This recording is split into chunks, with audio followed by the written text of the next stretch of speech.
మహిమ ఉండావதாக. ఈ ఉదయ కాలంలో మనము అనేక సాక్ష్యాలు విన్నాము. మన దేవుడు సజీవుడుగా ఉన్న దేవుడు, అద్భుతాలు చేస్తున్నాడు, జీవితాన్ని మారుస్తున్నాడు, గొప్ప క్రియలు చేస్తున్నాడు. కనుక మనము దేవునిలో హర్షించి స్తుతించాలి. நம்மளுடைய தேவன் மிகவும் பெரியவர். அவர் அற்புதங்களை செய்கிற தேவன். இன்றைக்கும் அற்புதங்களை செய்து ஜனங்களுடைய வாழ்க்கையை மாற்றிக் கொண்டிருக்கிறார், விடுதலைகளை கொடுத்து கொண்டிருக்கிறார். నిజமான సాక్షిகள், ఉన్మయాన సాక్షిகளை நாம் இந்த இடத்துல கேட்டோம். ఈ రోజు మనము వాక్య ధ్యానం కొరకు ధ్యానం నిమిత్తము 1 తెస్సలోనికీయులకు రాసిన పత్రిక 4వ అధ్యాయము 13 నుండి చివరి వాక్యాల వరకు தியானிச்சுபோతున్నాம். இன்றைக்கு நம்மளுடைய வசன தியானத்திற்காக 1 தெசலோனியர் எழுதின அந்த கடிதம் 4வது அதிகாரம் 13லிருந்து కடைసి వசనం వరకు వాసిక పోరాం. మీరు ఎవరైనా బైబిల్ తీసుకున్నవారు, వాక్యాన్ని తీసుకున్నవారు 1 తెస్సలోనియులకు రాసిన ఆ పత్రిక 4వ అధ్యాయము 13 నుంచి చివరి వాక్యాల వరకు చదవమని కోరుకుంటున్నాను. வெளியில் யாராவது வேத புத்தகத்தை வைத்து வசனங்கள் எடுத்திருந்தால் 1 தெசலோனியர் 4ஆம் அதிகாரம் 13லிருந்து கடைசி வசனம் வரைக்கும் வாசிக்கும்படியாக அன்போடு கேட்கிறேன்.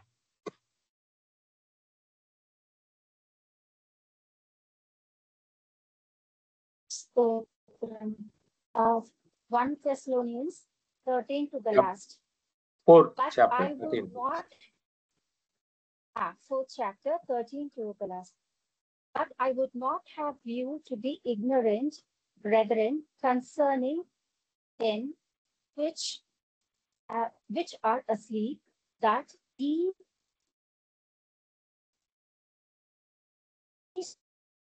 even as others which have no hope. For if we believe that Jesus died and rose again, even so then also which sleep in Jesus will God bring with him. For this we say unto you by the word of the Lord, that we which are alive and remain unto the coming of the Lord shall not prevent them which are asleep. For the Lord himself shall descend from heaven with a shout, with the voice of the archangel, and with the trumpet of the Lord, and the dead in Christ shall rise first.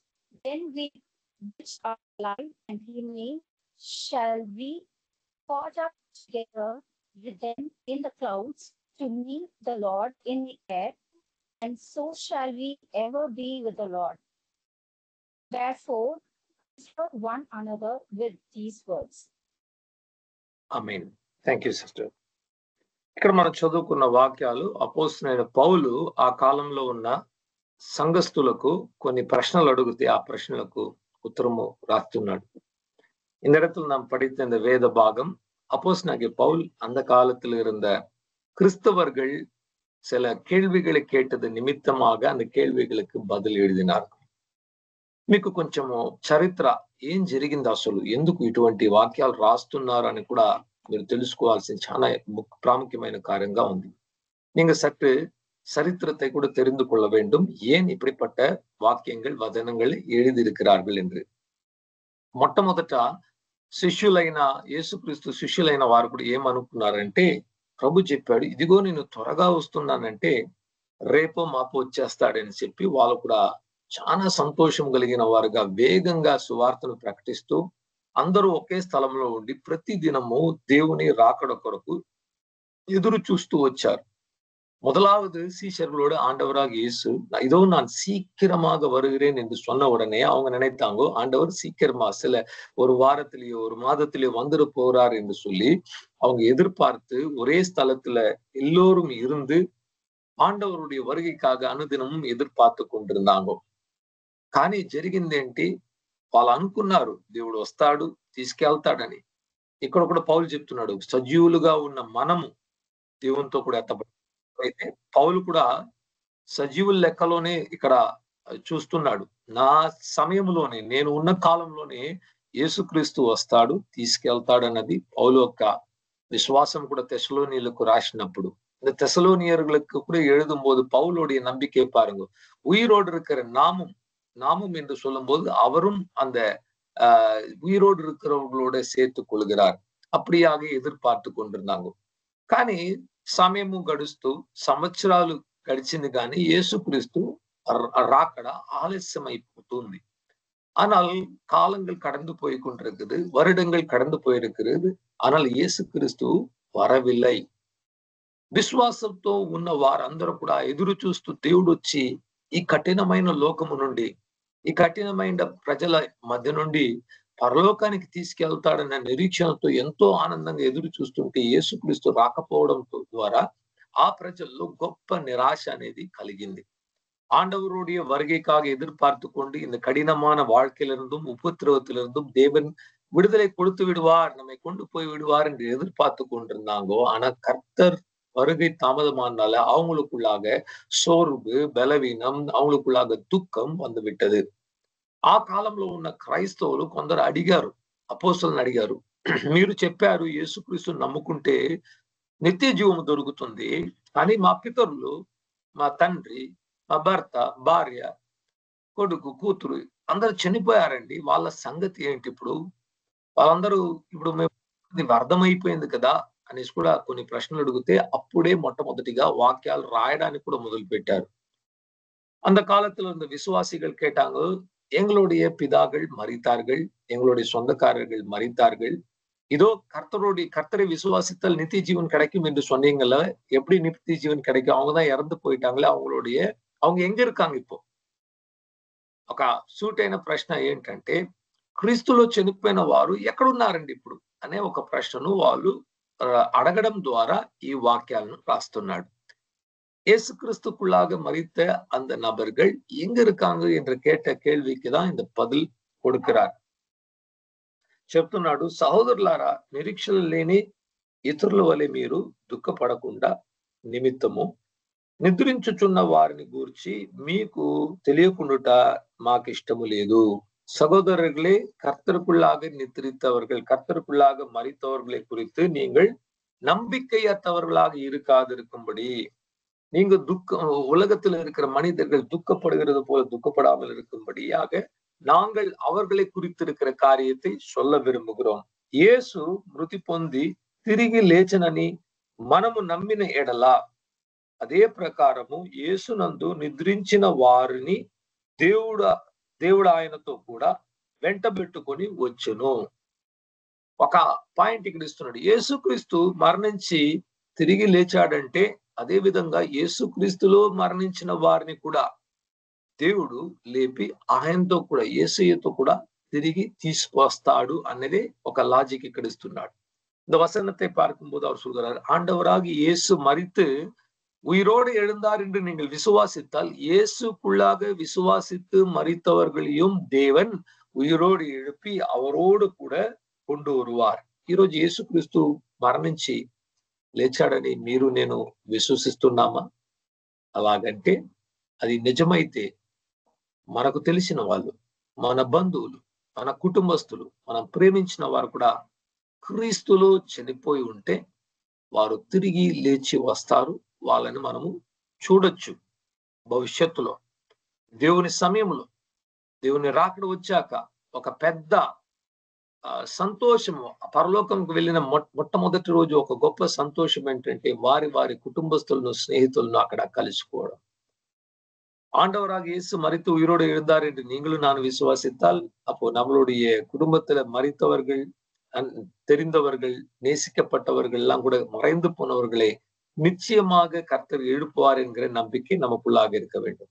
பரலோகத்தில் முதல் நாள் ஒரு பெரிய சந்தோஷம் என்ன தெரியுங்களா? இயேசு கிறிஸ்துவை பார்க்கிறது மாத்திரம் இல்ல, நமக்கு சம்பந்தப்பட்ட எல்லோரையும், அம்மா, அப்பா, சொந்தக்காரர்கள், தெரிந்தவர்கள், தாத்தா, பாட்டி எல்லாரையும் பார்க்க போகிறோம். நண்பர்கள் எல்லாரையும் பார்த்து ஒரு பெரிய ஒரு ஐக்கியம் ஏற்பட போகுது. వాటిని థియాలజీలో అంటారు the great family reunion in heaven. థియాలజీలో ஒரு விஷயம் சொல்லுவாங்க, కుటుంబంகள் ఇணைக்கப்படுகிற ஒரு ఇடம் పరలోకం. ఈరోజు కుటుంబాల్లో ఉన్న వారు చనిపోతుంటే మనం ఒంటరి వాళ్ళుగా అయిపోతున్నాము, దుఃఖిస్తున్నాము, బాధపడుతున్నాము. నిశ్చయంగా బాధ అనేది కలుగుతుంది, దుఃఖం అనేది కలుగుతుంది. కానీ క్రైస్తవులైన మనకు ఒక నిరీక్షణ ఉంది, మరలా వారిని చూడవచ్చు అనే ఒక திருடమైన நிரீட்சைன்னு தேவடு మనக்கு இச்சாடு. இன்னைக்கு பாருங்க, நம்மளுடைய குடும்பத்துல இருக்கிறவங்க நம்ம இழந்து போகும்போது நமக்கு ஒரு பெரிய துக்கம் உண்டாகுது. அது துக்கம் வரதான் செய்யும். ஆனால் நமக்கு ஒரு பெரிய நம்பிக்கை என்னவென்றால், மரித்தவர்களை, கர்த்தருக்குள்ளே நித்திரித்தவர்களை நிச்சயமாக நாம் பார்க்க முடியும். 15వ వాక్యం, మేము ప్రభు మాటను బట్టి మీతో చెప్పునదేమనగా, ప్రభు రాకడ వరకు సజీవులమై నిలిచియుండు మనము నిద్రించు వారి కంటే ముందుగా ఆయన సన్నిధి చేరము. ఏం చెప్తున్నాడు? సజీవముగా ఉన్న మనం వచ్చి మొదట వెళ్ళమను అన్నమాట. మొట్టమొదటిగా ప్రభువునందు నిద్రించిన వారే లేచి దేవుని సన్నిధిలోకి వెళుతారంట. ఒక దేవుని భక్తుడు రే స్టెడ్మన్ అనే ఒక దేవుని పండితుడు, బైబిల్ పండితుడు, ఆయన ఏం చెప్తున్నాడంటే, ఎందుకు మొట్టమొదటిగా దేవుడు చనిపోయిన వాళ్ళు లేపుతున్నాడంటే, వాళ్ళు సమాధి నుంచి లేచుకోవాలి కదా, అందుకే వాళ్ళ ముందు లేపుతున్నాడు. సజీవులుగా ఉన్న మనము ఇక్కడి నుంచి డైరెక్ట్ వెళ్ళిపోవచ్చు అనేసి కూడా హాస్య పరంగా మాట్లాడి ఆయన చెప్తున్నాడు తన వాక్య పరిచర్యలో. ரே ஸ்டெட்மன் என்கிற ஒரு தேவனுடைய மனிதன் எப்படியாக சொன்னார், ஏன் கர்த்தர் மரித்திருக்கிறவர்களை தான் முதல் எழுப்புகிறார் என்றால், அவங்க அந்த கல்லறையிலிருந்து எழுந்து வரணும். அதனால்தான் அவங்களை முதல்ல எழுப்புகிறாரு. நாம் உயிரோடு இருக்கிற நாம் நேரடியாக தேவனிடத்துல போகும் என்று நகைச்சுவையாக இந்த விஷயத்தை கூட சொல்லி வருகிறார். ఆర్భాటముతోను ప్రధాన దూత శబ్దముతోను దేవుని బోరతోను పరలోకము నుండి ప్రభువు దిగివచ్చును. క్రీస్తునందుండి మృతులైన వారు మొదట లేతురు. ప్రభు ఎలా వస్తాడంటే ఆర్భాటముతో, పెద్ద బిగ్గరగా ఉన్న శబ్దముతో, ప్రధాన దూత శబ్దముతో, ఆర్క్ ఏంజల్స్ దేవుని బూరతోను పరలోకము నుండి ప్రభువు దిగి பூமி மீதிக்கு, ஆகாசம் மீதிக்கு వచ్చును. ஆண்டவர் எப்படி வருகிறார்? பரலோகத்திலிருந்து இறங்கி மேகங்கள் மேல் ஒரு பெரிய ஆர்ப்பாட்டம், பெரிய சத்தம், தூதர்கள், பிரதான தூதர்கள் எல்லாம் இறங்கி வந்து ஒரு பெரிய எக்கால சத்தம் ஊதப்படுகிறது. அந்த எக்கால சத்தம் ஊதப்படுகிற நேரத்துல இயேசு கிறிஸ்து வரும்போது கிறிஸ்துக்குள்ளாக மரித்தவர்கள் முதலாவது எழுந்து கொள்வார்கள். ఆ కడబూర ధ్వని ఊపినప్పుడు మొట్టమొదటిగా క్రీస్తులో మరణించిన ప్రతి ఒక్కరు వారి యొక్క శరీరము లేపబడుతుంది. முதலாவது இயேசு கிறிஸ்துக்குள்ளாக మరితిరుக்கிறவங்களுடைய శరీరం தான் முதலாவது எழுப்பப்படுகிறது. ఈ రోజుల్లో కూడా మీరు ఇంటర్నెట్ లో సెర్చ్ చేయొచ్చు, యూట్యూబ్ లో సెర్చ్ చేయొచ్చు. ద సౌండ్ ఆఫ్ ఈ కడబూర ధ్వని గురించి మీరు సెర్చ్ చేస్తే అటువంటి శబ్దాలు అక్కడక్కడ వినబడుతుందంట. ఎక్కడో ఆకాశం నుంచి కొన్ని శబ్దాలు వచ్చినట్లు వియర్డ్ నాయిసెస్, ట్రంపెట్ నాయిసెస్ అనేది వినిపిస్తుంది అనేసి యెరూషలేములో అనేక స్థలంలో అది వీడియోస్ ఉన్నాయి.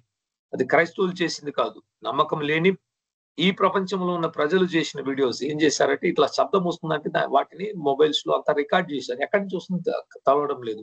ఆకాశం నుంచి ఒక బూర శబ్దం ఊపినట్లు ఒక 1 minute 2 minute అలా కొన్ని సూచనలు దేవుడు చూపిస్తున్నాడు. இன்னைக்கு பாத்தீங்கன்னா இந்த ட்ரம்பெட் சவுண்ட், இந்த எக்காலம் ஊதுகிற போல சத்தம் உலகத்துல பல இடங்களுக்குள்ளாக அந்த சத்தம் வருகிறதாக ஜனங்க வந்து பதிவு பண்ணிருக்காங்க.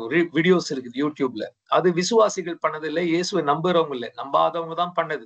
ஏதோ ஒரு சத்தம் கேட்குது, எங்களால புரிந்து கொள்ள முடியல, ஆனா வானத்துல இருந்தா அந்த சத்தம் வர்ற மாதிரி இருக்கிறது. இப்படிப்பட்ட அடையாளங்களை கடைசி நாட்கள்ல தேவன் அவர் நடத்த போகிற காரியத்தை முன்கூட்டி காட்டிக் கொண்டிருக்கிறார்.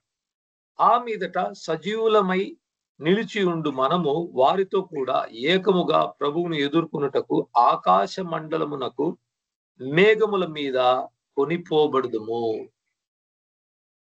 మొట్టమొదటిగా మరణించిన వారు లేచి ప్రభు దగ్గరికి వెళ్ళిపోతారు. ఆ తర్వాత సజీవంగా ఉన్న మనము రూపాంతరము చెంది మరణించము. మొదటి మరణం కూడా కలగదు. యేసుక్రీస్తు ఈ రోజు వస్తే మనకు మొదటి మరణం కూడా లేదండి. ఏ ఒక్క మరణాన్ని రుచి చూడక దేవుని రాజ్యాన్ని స్వతంత్రించుకుంటాం. ఎలా స్వతంత్రించుకుంటాం? మన శరీరము రూపాంతరం చెంది మహిమ కలిగిన శరీరాన్ని ధరించి దేవునితో మొదటగా ప్రభువునందు నిద్రించి వెళ్ళిన వారితో కూడా పాటు ఎదుర్కొని ఆకాశంలో మేఘాల మీద వెళ్ళి వారితో కూడా కొనిపోబడుదుము అని దేవుని వాక్యం చెబుతున్నది. உயிரோடு இருக்கிற நாம் மரணத்தையே ருசி பார்க்காமல், முதல் மரணம் கூட இல்லாமல், அப்படியே நாம் மறுரூபம் அடைந்து ஒரு மகிமையின் சரீரத்தோட தேவனுடைய மேகங்களுக்குள்ளாக ஆகாயத்துக்குள்ளாக எடுக்கப்பட்டு கொண்டு போகப்படுவோம் కాగా మనము సదాకాలము ప్రభువుతో కూడా ఉందుము. Praise the lord. ఇదిగో మనము సదాకాలము మీతో కూడా నేను ఉంటానని యేసుక్రీస్తు ఇప్పుడు చెప్పాడు. అప్పుడు ఏం చెప్తాడు? సదాకాలం మీరు నాతో కూడా ఉంటారు. இப்ப ஆண்டவராக இயேசு ஏற்கனவே சொல்லியிருக்கிறது, இதோ சதாகாலமும் நான் உங்களோடு கூட இருக்கிறேன். ஆனா அந்த நாளில் ஆண்டவர் சொல்கிற சதாகாலம் நீங்கள் என்னோடு கூட என்னுடைய దేశத்துல இருப்பீர்கள். కాబట్టి మీరు ఈ మాటల చేత ఒకరినొకడు ఆదరించుకొనుడి. ఈ మాటలను చెప్పి ముఖ్యంగా మనకు తెలిసిన వాళ్ళు, మనం ప్రేమిస్తున్న మన కుటుంబస్తులు మనం విడిచిపెట్టి వెళ్ళినప్పుడు ఈ మాటలతో ఒకరినొకరు ఆదుకోవాలంట. వాళ్ళని ఖచ్చితంగా చూస్తాములే, ఇక వాళ్ళు ఇక్కడికి రారు, మనమే அக்கடிக்கு వెళ్ళాలి. கர்த்தருக்குள்ள மரித்தவர்கள் நம்ம குடும்பத்தில் உள்ளவர்களை இழந்து போய் நாம் தவிக்கிற நேரத்துல, துக்கிக்கிற நேரத்துல நாம் இந்த வசனங்களை சொல்லி நிச்சயமா ஆண்டவர் எழுப்புவார் என்கிற இந்த வார்த்தைகளால் ஒருவரோடு ஒருவர் தேற்றிக் கொள்ள வேண்டும். இனி அவர்கள் இங்க வரமாட்டார்கள், நாம் தான் அங்க పోగணும். మరణించిన ఎవరు కూడా ఇక్కడికి వారు భూమి మీదకి ఇక రారు. వెళ్ళిన వారు దేవుని దగ్గర ఉన్నారు. ప్రభులో ఉంటే, ప్రభులో లేని వారి పరిస్థితి దారుణం, అయోమయం, நரக்கம், சீக்கட்டி, ரோதனா, வேதனா. கர்த்தருக்குள்ள இருக்கிறவங்களுக்கு சந்தோஷம், கர்த்தருக்குள்ள இல்லாமல் மரித்தால் அவங்களுக்கு பெரிய வேதனை, துக்கம், இருள், పిశాసిన్ క్రియలు పిడితుకొళ్ళు. ఈ కారణం బట్టి ఈ సువార్తను మనం ప్రతి ఒక్కరికి చెప్పాలి. అవకాశం అనేది ఇవ్వబడాలి. వాళ్ళు అంగీకరిస్తారో లేరో అది వాళ్ళ ఇష్టం. సహోదరుడా, ఇటువంటి ఒక జీవితం ఉంది, పరలోకము నరకం ఉంది. దేవుని వద్దకు రావాలంటే ఇదే యేసుక్రీస్తు నమ్ముకుంటేనే నీకు మంచిదని ఆ అవకాశాన్ని మనము ఆపర్చునిటీ అనేది ప్రతి ఒక్కరికి ఇవ్వాలి. ఆ తర్వాత వాళ్ళు సద్వినియోగం చేసుకోవడము, ఎగతాళి చేయడము, వదిలిపెట్టడము, మరి కొందరైతే హింసించడం కూడా చేస్తున్నారు. అలా చేయడం వారికి అది பிரதிபலாన్ని தயచేస్తుంది. பாருங்க, நம்ம சுவிசேஷத்தை சொல்லுகிறது தான் நம்மளுடைய வேலை. ஆளுங்களை, மனுஷங்களை மாற்றுகிறது நம்மளுடைய வேலை கிடையாது. அது கர்த்தருடைய வேலை. அது அவங்களுடைய சுய விருப்பం. దేవుడు ఎప్పుడు ఎవరిని కూడా అస్సలు బలవంత పరచడు. దేవుడు బలవంత పరుచుంటే ఈ రోజు అందరూ కూడా పవిత్రులుగా మారిపోయేవారు, దేవుని బిడ్డలుగా మారిపోయేవారు. మనల్ని కూడా దేవుడు పరిశుద్ధంగా చేయడు. మనమే పరిశుద్ధం నొందాలనుకుంటేనే అప్పుడుగా దేవుడు కూడా చేయగలడు. అది వాటిని బాగా అర్థం చేసుకోవాలి. ఏంటంటే ఆ బ్రదర్ గారిని, ఆ సిస్టర్ ని దేవుడు ఎక్కువ వాడుకునేస్తున్నాడు, ఎక్కువ పరిశుద్ధంగా ఉంచుతున్నాడు అంటే దేవుడు కాదు, వాళ్ళు కూడా ఆ సహకరించి దేవుని యొద్ద నుంచి పొందుకుంటున్నారు కనుక వాళ్ళు ఆ కార్యాన్ని పొందుతున్నారు. ప్రతి ఒక్కటి దేవుడి మీద ఉంచేసి మనకు బాధ్యత లేకుండా కాదు, మనకు ఎక్కువ బాధ్యత ఉంది. దేవుడు అందరికి సమానంగా పరిశుద్ధాన్ని ఇస్తున్నాడు, వరాన్ని ఇస్తున్నాడు, ప్రేమనిస్తున్నాడు. వాటిని మనం తీసుకునేది ఎలా ఉంటుందో దాన్ని బట్టి మన జీవితం అనేది కూడా మార్పు పొందుతుంది. அன்றைக்கு பாருங்க, ஆண்டவர் யாருக்கும் எந்த விதமான பட்சபாதம் பார்க்காமல் எல்லோருக்கும் ஒரே பரிசுத்தத்தை தான் கொடுக்கிறார். ஆனா நாம் அதை எப்படி பிரயோஜனப்படுத்திக் கொள்கிறோம் என்று ரொம்ப முக்கியம். தேவன் யாரையும் எந்த விதத்திலும் பலவந்தம் செய்ய மாட்டார். தேவன் பலவந்தம் செய்தால், அவர் கட்டாயப்படுத்தினால் இந்த உலகத்தில் இருக்கிற எல்லோரும் பரிசுத்தவான்களாக மாறிவிடுவார்கள். தேவன் கட்டாயப்படுத்தினால் நீங்களும் நானும் கூட இயேசு கிறிஸ்துவை போல என்றைக்கோ மாறி இருப்போம். దేవుడు బలవంతపరచరు కనుక ఈ రోజు కూడా మన జీవితంలో పాపాలు ఉన్నాయి. ఈ రోజు కూడా మన జీవితంలో పడిపోతున్నాం, బలహీనతలు ఉన్నాయి. ఎందుకు దేవా దేవుని ప్రశ్నిస్తున్నాము. కానీ దేవుడు చెప్తున్నాడు, అది నీ చేతిలో ఉంది. ఎన్నుకోవాల్సింది నీ చేతిలో ఉంది. నా మార్గాన్ని ఎన్నుకొని నాలో నడుచుకోవడం నీ చేతిలో ఉంది. నువ్వు ఒప్పుకుంటే, నువ్వు సమ్మతిస్తే, నువ్వు అంగీకరిస్తే, నువ్వు స్వీకరిస్తే నేను నీ జీవితంలో క్రియ చేస్తానని దేవుడు చెప్తున్నాడు. ஆண்டவர் சொல்லுகிறார், ஆண்டவரே என்னால எழுந்து கொள்ள முடியல, என்னால செய்ய முடியல என்று நாம் சொல்லும்போது ஆண்டவர் சொல்லுகிறார், நீ விருப்பப்பட்டால், நீ விரும்பினால், நீ ஜெபித்தால், நீ ఆశపట్టాలి, நான் உன்னுடைய வாழ்க்கையில క్రియ செய்வேன் என்று కూడా కర్తర్ சொல்லுகிறார். ఇటువంటి ఒక గొప్ప జీవితాన్ని మనకు దేవుడు ఉంచున్నాడు. இப்படிப்பட்ட ஒரு பெரிய வாழ்க்கை நமக்கு வைத்திருக்கிறார். బైబిల్లో దావీదు అనే ఒక భక్తుడు ఉన్నాడు, మనందరికి తెలుసు. అతడు బత్షెబాతో పాపం చేసిన తర్వాత మొదటి సంతానము ఒక అబ్బాయి పుట్టాడు. தாவீது என்கிற ஒரு நபர் நமக்கு தெரியும். அவர் பத்சேபாளோட பாவம் செய்ததுக்கு பிறகு ஒரு முதல் ஆண் குழந்தையை பெற்றெடுத்தார். ఆ బిడ్డ వచ్చి పుట్టినప్పటి నుంచి అనారోగ్యము బాలేదు. వైద్యం ఇస్తున్నారు. ఆ కాలంలో ఉన్న డాక్టర్లు చూస్తున్నారు. బాగా చేయలేకపోతున్నారు. చివరిగా దావీదు ఏం చేశాడు? దేవుని సన్నిధిలో వెళ్ళి ఉపవాసం ఉండి ప్రార్థించడానికి మొదలు పెట్టాడు. దేవా, నా బిడ్డను స్వస్థపరచు, జీవము నీవు అని కూడా పశ్చాత్తాపడ్డాడు. పాపమును బట్టి అడిగాడు దేవుని దగ్గర. ఇవ్వు అనేసి ప్రార్థన చేస్తూ వచ్చాడు. కానీ ఒక రోజు వచ్చింది, ఆ శిశువు చనిపోయింది. ఆ వార్త విన్న వెంటనే ఆయన ఏం చేశాడంట? బాగా స్నానం చేసి కొత్త బట్టలు దుస్తులు వేసుకొని ఆహారం భుజించి బాగా సంతోషంగా ఉన్నాడంట. అప్పుడు అక్కడ ఉన్న వారు అడిగారు, ఎందుకండి బాబు ఉన్న సమయం అంతా వరకు మీరు తినకుండా ప్రార్థన చేశారు, దుఃఖిస్తున్నారు, ఇప్పుడు చనిపోతే ఇంత ఆనందం ఉన్నారంటే అప్పుడు దావీదు చెప్పిన ఒక మాట, ఇక వాడు ఇక్కడికి రాడు గాని నేనే అక్కడికి వెళ్ళి చూడాలి. అప్పట్లోని దావీదుకు ఆ దేవుని రాజ్యము ఉంది. ఆ రాజ్యంలో ప్రతి ఒక్కరు కలుసుకుంటాము. ప్రభువునందు మరణించిన వారిని చూడొచ్చు అన్న ఒక విశ్వాసము చూడండి, ఎంత గొప్ప కార్యం. అదే మాట ఈ రోజు మనకు కూడా వర్ధిల్లుతుంది. మనకు తెలిసిన వాళ్ళు, మన కుటుంబస్తులు మరణిస్తే వాళ్ళు ఇక రారు. మనం అక్కడ వెళ్ళడానికి ఏం చేయాలి? మన జీవితాన్ని పరిశుద్ధం ఉంచుకోవాలి. మనము పరలోకానికి వెళ్ళకపోతే వాళ్ళను మనము అసలు చూడలేము. మనం పరలోకానికి వెళ్ళడానికి ఈరోజు మోటివేషన్ యేసయ్య మాత్రం కాదు. మన వాళ్ళను మనం కలుసుకోవాలంటే కూడా మనం ఒక పరిశుద్ధమైన జీవితము దేవుని యందు భయభక్తులు కలిగి జీవించిన ఎడల మనకు ఆ గొప్ప సంతోషము, கோல்போயின குடும்பாన్ని மரலா మనం பொந்துக்கோகலము. இன்றைக்கு பாருங்க, தாவீது என்கிற நபர் தன்னுடைய குழந்தை வியாதிப்பட்டிருக்கும் போது அவர் துக்கத்தோட வேதனையோட ஜெபிச்சார். குழந்தை மறிச்சிட்டு என்ற வார்த்தை வந்த உடனே அவர் குளிச்சு நல்ல வஸ்திரம் உடுத்தி சாப்பாடு சாப்பிட்டு புசித்தார். அதை கேட்டப்போ அவர் சொன்னார், இனி அவன் இங்க வரமாட்டான், நான் தான் அவனை போய் சந்திக்கணும். அதே போலதான் நம்மை விட்டு போனவங்களும் இனி அவர்கள் நம்ம இடத்துல இந்த பூமிக்குள்ளாக வரமாட்டாங்க. நம்ம தான் அவங்க கிட்ட போய் பார்க்கணும். அவங்க இருக்கிற இடத்துக்கு நம்ம போகணும். அந்த இடத்துக்கு போகணும்னா முதலாவது நம்மளுடைய வாழ்க்கையை சீர்படுத்தி கொண்டு பரலோகத்துக்கு போனாதான் அவங்கள பார்க்க முடியும். நம்ம பாவத்துல வாழ்ந்து நரகத்துக்கு போயிட்டா அவங்கள நிச்சயமா பார்க்க முடியாது. ఈ ఉదయకాలం కూడా ఈ వాక్యము మనల్ని కూడా బలపరచును గాక. యేసుక్రీస్తు త్వరలో వస్తున్నాడు, మనల్ని తీసుకెళ్తాడు. అదేవిధంగా సమాధుల్లో ఉన్న ఆ కుళ్ళిపోయిన శరీరాన్ని, ఎండిపోయిన శరీరాన్ని మరలా పునరుద్ధానం ఇచ్చి ఆ శరీరాన్ని లేవనెత్తే దేవుడు ఉన్నాడు. ఆయనకే స్తోత్రం. இன்றைக்கு நம்மளுடைய உள்ளத்தை தேற்றுக்கொள்வோம். நாம் உயிரோடு இருக்கிற நாமும் கர்த்தர் ஒரு நாள் கொண்டு போவார். கிறிஸ்துக்குள்ள மரித்தவங்களுடைய சரீரம், அழுகி போன சரீரம், காய்ந்து போன சரீரம், உடைந்து போன எலும்புகளை கர்த்தர் மறுபடியும் எழுப்பி அவர்களை ஜீவனுள்ளவர்களாக வைப்பார். தேவனுடைய வாக்கியம் தீவிச்சுனுகாக. ஆமேன். கர்த்தர் இந்த வசனங்களை ஆசீர்வதிப்பாராக. ஆமேன்.